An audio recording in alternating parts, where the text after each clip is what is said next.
and welcome to another review video. I thought I would do this as a combined review because I've been on a real kind of YA contemporary kick recently. I've just been on a massive reading kick recently, basically. And so I wanted to talk about these books all together because two of these YA books that I've read recently are by UK authors and two of them are by US authors, and so I thought I would get that balance and review all four of them as a mini reviews video. So the first one I want to talk about is a book where I don't have the physical copy, and that is Clean by Juno Dawson. Clean deals with addiction and getting clean from addiction, and it follows our main character who gets sort of checked into a rehabilitation centre, but it's a very, very fancy, posh rehabilitation centre. One of the things that's fantastic about the characters in this book is how diverse the characters are. The characters all come from very different backgrounds in terms of their location.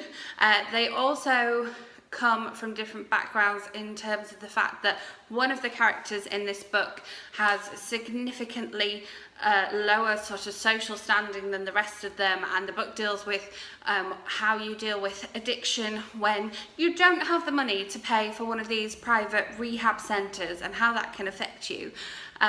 This book also deals with literally what the feelings of addiction and what it's like to become clean. It's a very, very intense read, but because of the fact that it is so intense and it does deal with this subject of addiction and has this real mix of characters, it's such a gripping read. It's not a pleasant read, and there are lots of triggers in this book. This book definitely does come with some trigger warnings, so make sure if you are considering reading this book, make sure that you read the synopsis first, just to check that there may be triggers for you to make this book not one that you would like to read. However, I enjoyed this book so much more than I was going to. I really, despite the fact that I didn't necessarily like all of the characters, I really sympathised with these characters, and I wanted to know what was going to happen to them, how things were going to pan out for them, and I wanted to go on that journey with them.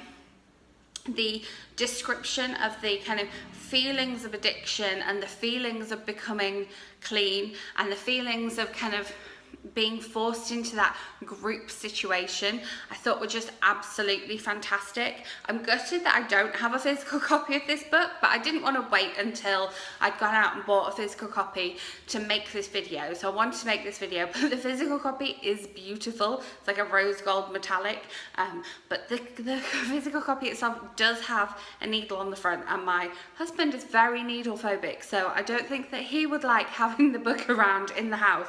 But it was a fantastic read. I read an ebook copy of this one, and I really enjoyed it, and I thought that Juno Dawson did an amazing job of describing these characters and their journey to getting clean. So let's move on to the next book. I have done one UK YA author, so I will move on to a US author. I want to talk about Puddin' by Julie Murphy. In my recent book haul, I talked about the fact that I loved Dumpling. Last year, I absolutely adored Ramona Blue. It was very much one of my top 10 books of the year last year. However, Puddin' may be my new favourite Julie Murphy novel. This book is about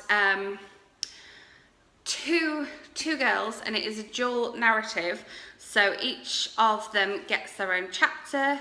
So we have Millie. This is Millie on the front here, and then we have, I want to say Callie, Millie and Callie, and she gets her own chapter as well, and it flips and flops between Millie and Callie, and of course you know that their journey is going to bring them together. So we have chapters where we have just Millie doing things, chapters where we have just Callie doing things, and then chapters where they are together. And it's one of those that very much follows the enemies to friends, back to enemies again kind of trope. No major spoilers there, which I really love to read about, definitely.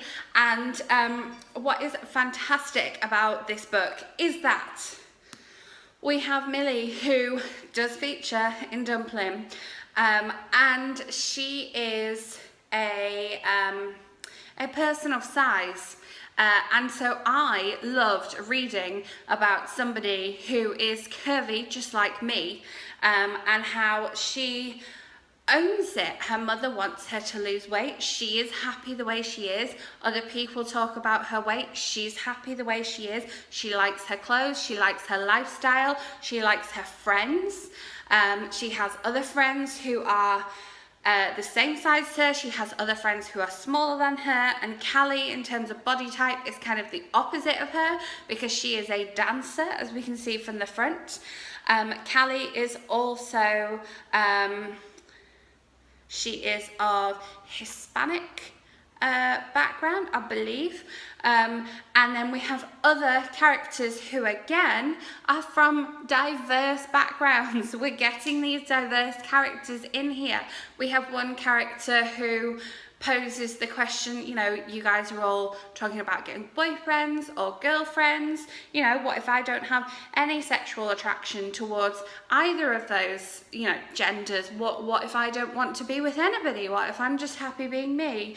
And lots and lots of other questions that authors are now beginning to pose in their novels. And I love the fact that this particular novel just has it in there. It has it in there as just something that happens. The other thing that I really loved about this novel, apart from the fact that Millie owns her size and just loves it, is that she is so determined to get stuff done. She is absolutely determined that she is going to have the future that she wants, and she will just stop at nothing to make sure that she gets it. And I love the fact that she is such a strong female character. I loved reading about her. There are some really funny lines in here. I did mark a couple of pages that I wanted to share a line with you because I just think it's absolutely fantastic. Yeah, so one of the ways this book is so body positive is the fact that Millie and her friends definitely reclaim the word fat. And so she talks about going to this fat camp that she's supposed to go to. And Willardine, who you might remember from Dumpling, says, I totally get that. It's like people get it in their heads that fat people can only date fat people, which is so annoying. And then Millie goes on to say, yeah, most guys treated me like I was their only shot at love. It didn't help that the guy to girl ratio was like 1 to 10. So I loved that bit. I love the fact that they're challenging this idea that fat people can only date fat people. And then another thing that I really love about Millie is the fact that she doesn't like to swear, and she likes to follow the rules, and she likes to try and be this good girl. Somebody, not saying who, says to her, Millie, you love rules. It's one of my favourite things about you, the way you find comfort in order. And I just love that. I like following rules too. I like the rules. I believe that, you know, Millie may just be me. She looks quite like me on here, minus the glasses, obviously. I'm wearing the black dress.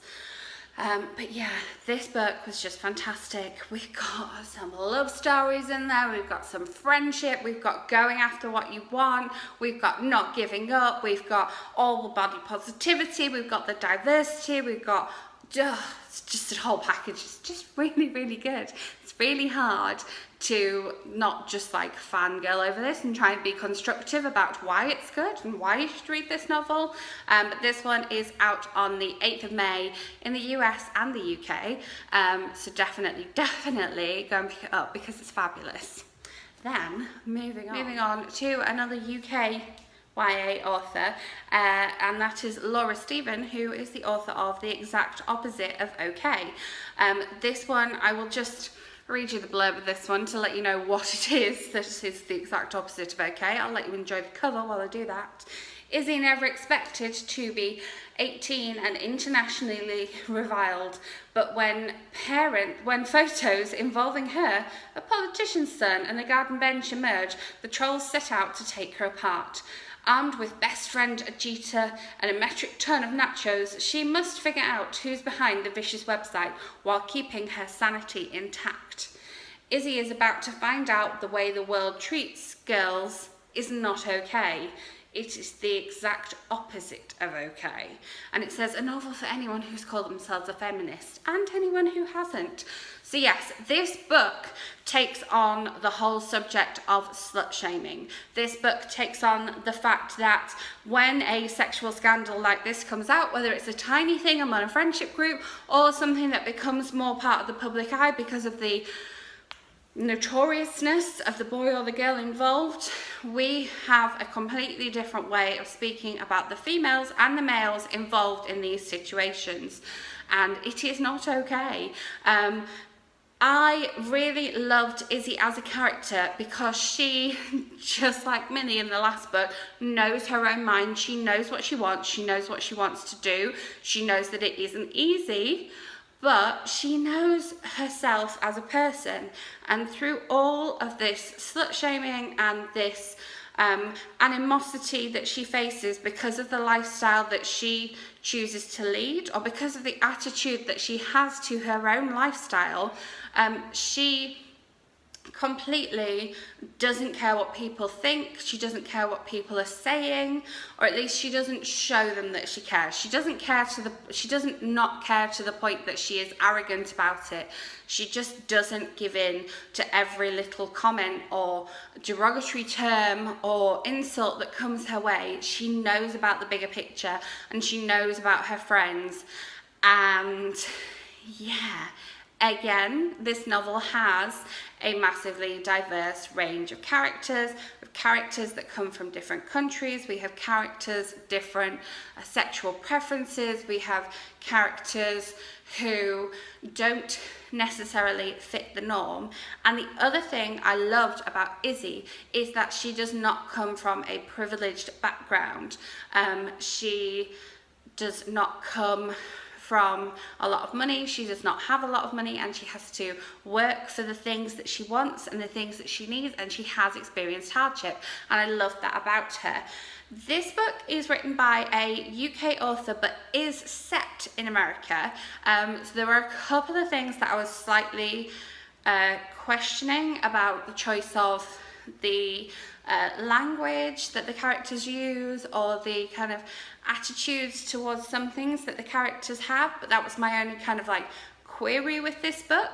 But on the whole, I just loved the fact that this book takes on slut shaming. It's absolutely fantastic, in the same way that we have the kind of it being taken on in non-fiction books like Laura Bates's books.